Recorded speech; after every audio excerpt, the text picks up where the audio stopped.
Hello and welcome to another episode on Rosecast. How has your week been? How have you been doing? It's really good to have you here today.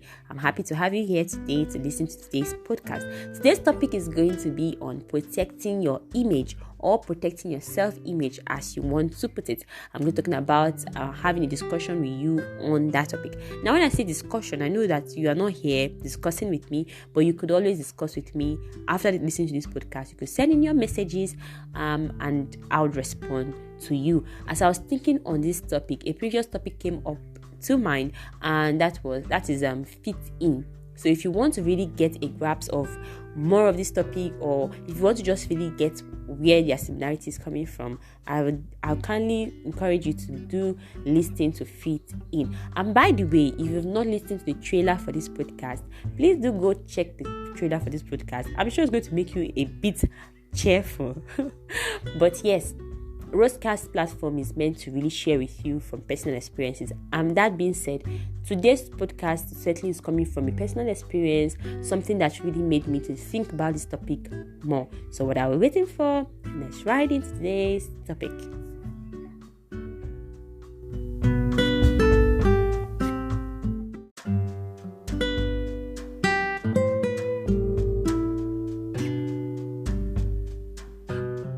First, what is self-image? Self-image could be defined from different perspectives. It could be the way you see yourself, the way you perceive yourself.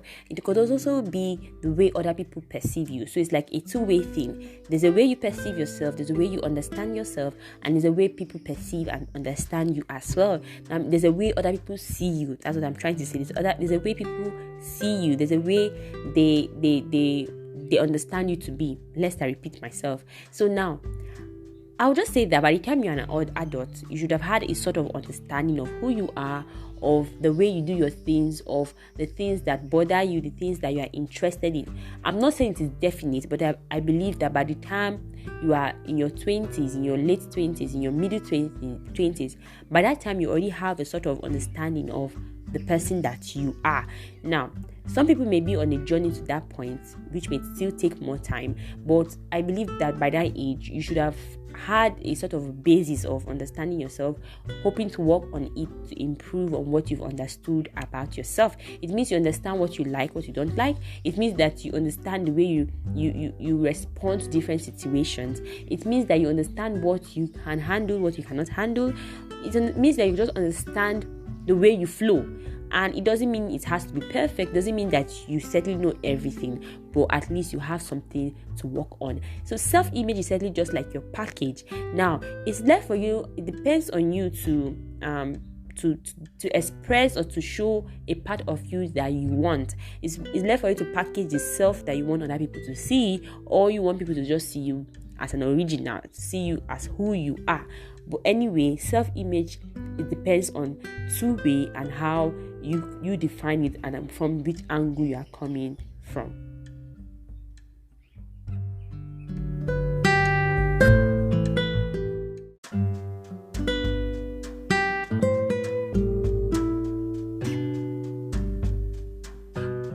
Now, coming down to the kind of person that you want to be. Sometimes some of us may be building is an image about ourselves for many years, like working tirelessly to make sure that there is a part of you that people see. It depends on the aspect of yourself that you want people to see. Maybe you want people to only see the bossy side of you. You want people to only see the kind aspect of you.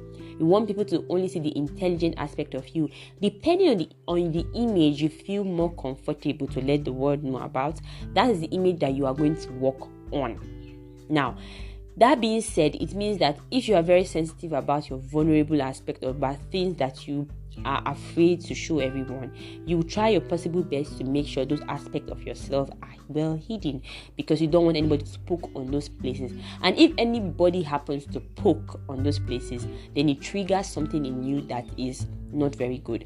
Now, personally, I love to be as honest and as original as possible with people. I always had this perspective that if you meet me outside, the person that you're interacting with should also be a similar person you interact with when you come in. So I've always just wanted to just be as myself as possible. Now this doesn't mean that I express myself the same way to everyone. It doesn't mean that everyone that has met me has experienced the complete totality of who I am. But I've always worked on the fact that no matter what aspect of me you meet out, that is who I am. That is, I'm being sincere with you. I'm not pretending or faking anything with you.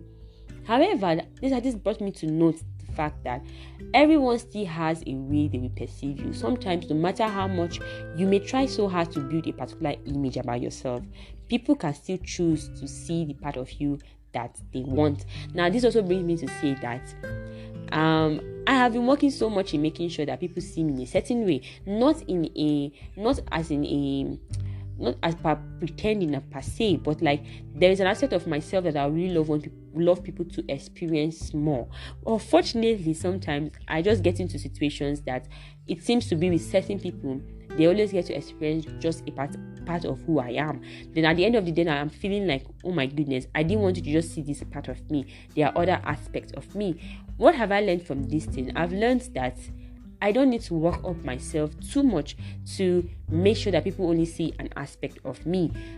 If they see the aspect of me that may not look good, that is still an aspect of me. However, I have to make sure that as I'm interacting with people, I have to be as honest as possible with them, knowing that whatever emotion I'm having with them, whatever interaction I'm having with them is not coming from a place of insincerity. It's not coming from a place of deception. I'm actually being myself. I'm actually expressing themselves in honest way. I am not putting up a facade, knowing that is not who I am. So, knowing that that's not who I am, but that doesn't mean that everyone thinks that way. Some of us may be trying to put up an image, making sure so much that people do not see other aspects of us. Now, let me just use one that I feel that resonates with me: putting up the image of being very kind. Now, when I say putting up the image of being very kind, I'm not saying that we all or everyone tries to be pretentious about being kind, but it means that you try your best to make sure that as many people that meet you, they experience kindness from you, not because you are faking it or pretending. However, it doesn't mean that you may be always kind. Sometimes you may not be kind. Sometimes people may experience you at a point where you are not in the best of place, where you are probably not in the best of moods, and you may not show them kindness. Now, if you're someone that is a very sincere and honest person, you always find a way to make sure that you make amends or correct things, because you know you are not pretending. And this also means that you will not do too much. A honest person will not do too much. You know that, okay, this happened because of something. It's not, I didn't intentionally wanted to treat you unkindly, so I'm just trying to make amends for that. You don't do too much to try to prove yourself. Depending on the aspect of yourself that you want to put out to the world, I believe that always do it from an honest point of view. You could always do that. It doesn't mean you are going to share your secret with everyone. It doesn't mean that everyone is going to understand you. It doesn't mean that everyone is going to be able to read you and all. But let it be that whatever part of you that they are experiencing, the jovial part, the serious part, just make sure that you are being honest. Now, who am I to give you an advice? Actually, I'm just saying that from myself. I've been learning that as many people that I meet, I have to be as honest as possible with them, knowing that even if I go into closed doors, I'm not pretending and I'm not putting a facade and I'm not trying to relate with them from a point of deception. I think I repeated myself again. If you're regular on this podcast, you know that happens frequently. Anyway, I'm sure you could pardon me. So let's continue.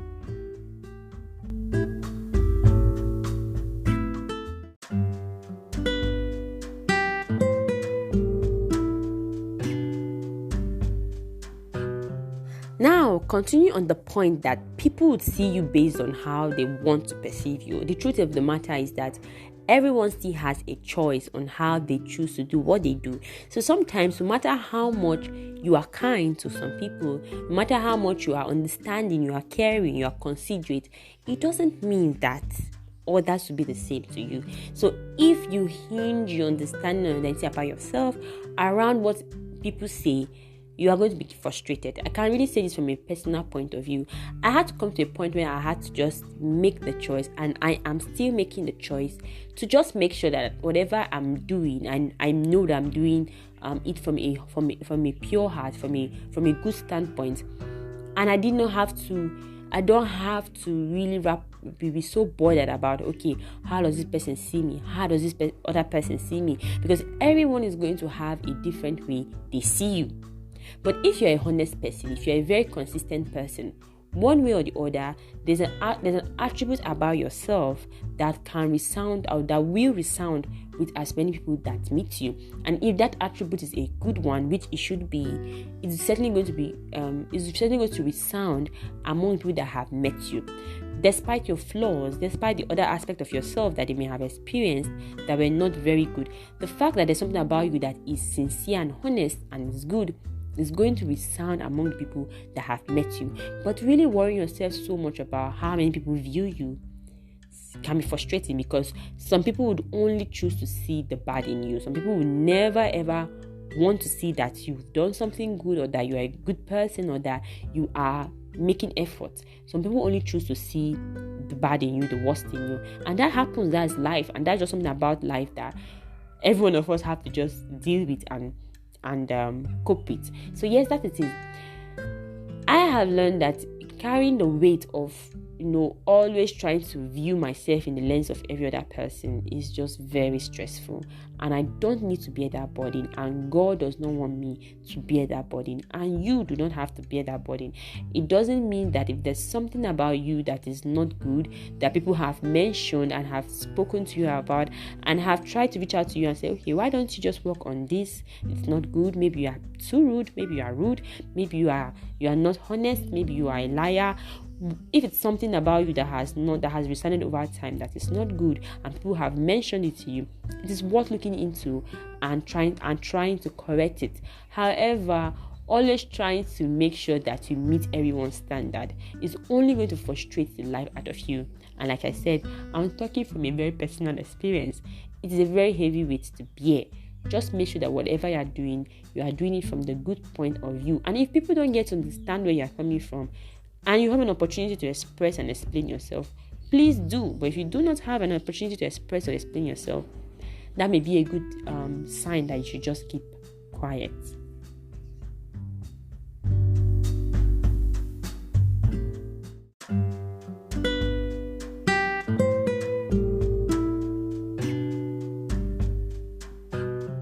Looking at the Bible in Matthew 16 verse 13, Jesus Christ asked the disciples, who do men say that I am? Who do people see that I am? And a very strong point about this passage is that Jesus Christ really wanted to know what people thought about him and what he was doing. And also importantly, I feel that when Jesus Christ asked that question, he also wanted to know what his disciples thought about him, because the next question he asked after they replied him, the first question was, who do you say that I am?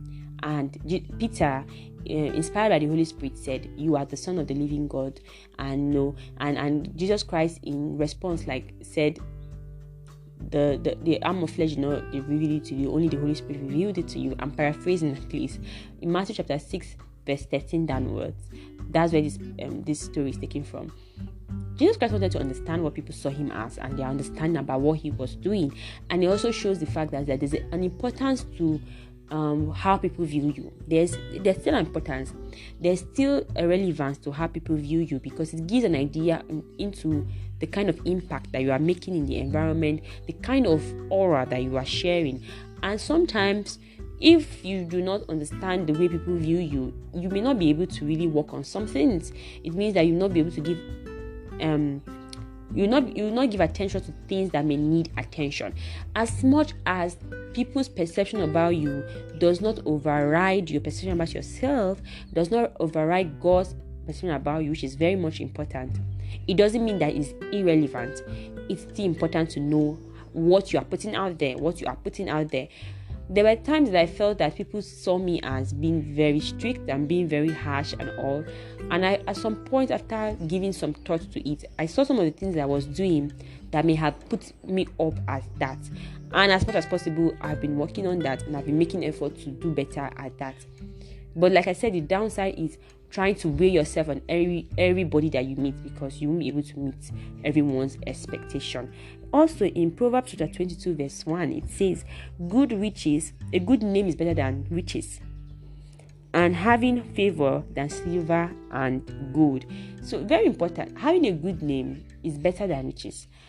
I know many people may have a question about this, but the truth of the matter is that money cannot buy a good name. It may just buy shouting, it may just buy some fame, it may just buy some deceitful words about you, like some flatter about you. But after that money has waned off, the real perception about you will still come up. So a good name it takes time to build a good name. It takes a lot to build a good name. Sometimes it even takes sacrifice to build a good name. So building a good name takes time. Interestingly, even though it takes time to build a good name, it doesn't take much to ruin a good name. It doesn't take much for a good name to be ruined. So if you have or you want to create an image about yourself that is worthwhile, why don't you choose something that is good? Why don't you choose something that will last?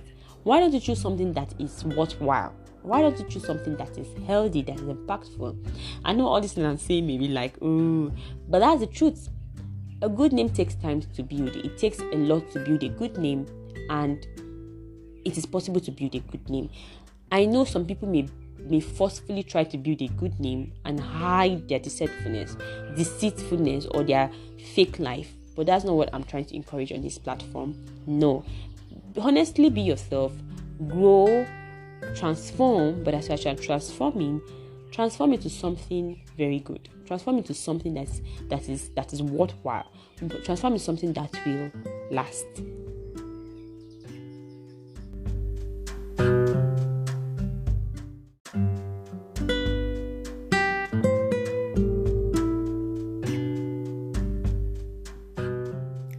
Now, when you do too much to protect your image, like when you try to lie, to cover up, to fake who you are, it doesn't take time before the real you would be exposed. So I'm not encouraging that you fake it till you make it. I'm not encouraging that you fake it or you put up an attitude or a person that you are not, because it's only a matter of time before you be well revealed. And the truth of the matter is that people that are honest with how they grow very beautifully. Like, even if, yes, you may not be the best version of yourself now, even if many people have told you are so rude, you are this or that, as long as you are aware of all those things and you are making efforts to make sure that you are working on them and you are giving yourself time to develop and grow, when you finally develop well, everyone will see the change and they will appreciate it more. It's much more hurtful to see someone that has put up an image that appears to be good, but after a while you see beneath all those things that is not who they are. It's much more disappointing and hurtful. No matter how many times that happens, it's always still hurtful to see it happen. And it's better to see somebody who supposedly appears to not have the best of character or personality. You later see that they've transformed into a beautiful version of who they are. So the truth is that we all need time to grow, but while we are working on growing, we should grow in the right way. We should grow on what is good. As I was thinking about this topic, I had a conversation with someone, and we both of us agreed, and as we were talking, I had to say that the way you view the world is not the way everyone views the world, and that's a lesson that I've had to learn, and I am still learning that the way I see the world, the way I understand the world works, is not the way everyone understands it. So with that understanding, it helps me to realize that I don't need to put a lot of expectation on how people do things and view things, and also make myself feel so offended about certain things, knowing that my approach is not the same as other people's approach. It doesn't mean that I'm not going to find people who approach things the way I do, but even if I do meet people, which I always do, that don't see the world the way I do, I don't let it upset me. I always try to find a way that I'm still responding in a healthy way. Another thing again I would like to say is that don't beat down yourself if it appears to be that many people don't seem to see the good side of you. I know what that feels like. Don't be down yourself about that. Just keep on being your authentic self. If you're a good person, you are good. If you are kind, you are kind. If you are a honest person, you are honest. These are things that you cannot fake for too long. Like I already said, if this is who you are, it is certainly going to still show over time. If people have been getting a perception about you that is not who you are, that you don't want people to see, probably maybe you should just take a break and ask yourself, how have I been relating with people? What has been the general way I've been interacting with people? Then probably you could see the loophole from where it's coming from. And if you cannot see any loophole from where it's coming from, why don't you just pray about it? I actually do that a lot of times. Pray about it and ask God to reveal to you what is going on and what you can do better. There is no way one way or the other. People will certainly see a thing about you that coincides with your self-image, and it's certainly going to be good. Another observation I made is that some people have a perception about me that is very good, that is very beautiful. Sometimes I feel really surprised that people think about me in a high regard way, or how am I supposed to put that in English? But they see me with very high regard. Whereas there are some people that I feel that, okay, I'm expecting some sort of good perception, but I don't get it the way I want it from them. So with this, it just showed me that different people perceived me in different ways, and as much as yes, I tried to be myself with all people as much as possible, I couldn't control how they perceived me. So just keep on being your authentic self and don't beat yourself down when it seems some certain people insist on seeing you in a certain way. Just be your authentic self. Certainly there'll be people that will see you the way you are supposed to be seen. Most importantly, there's a way God sees you, and that is what you are supposed to hold on to.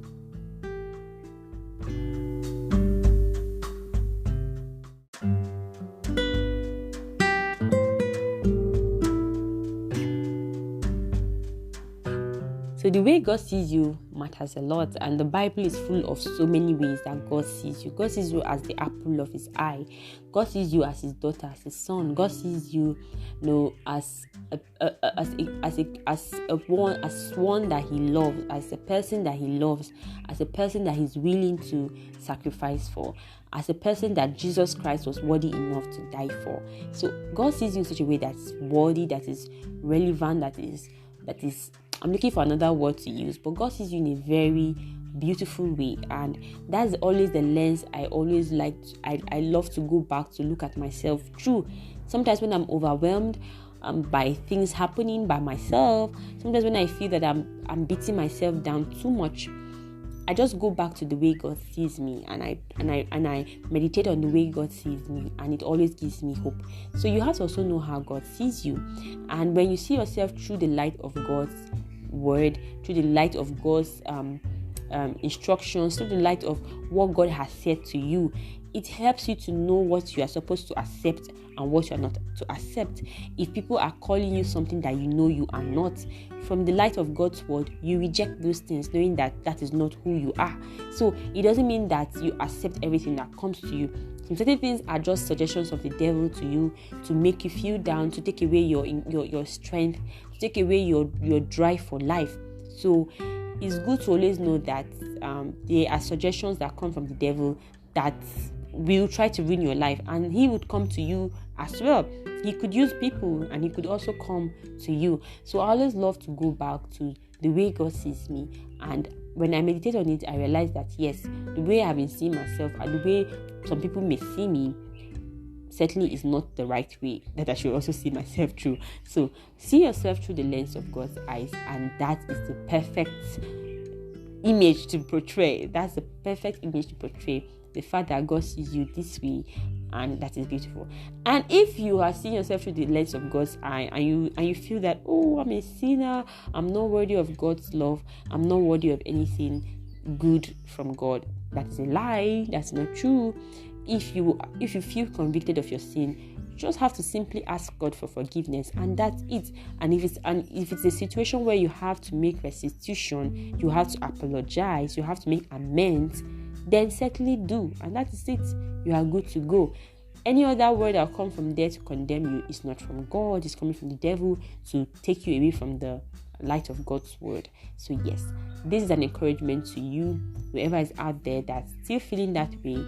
This is for you.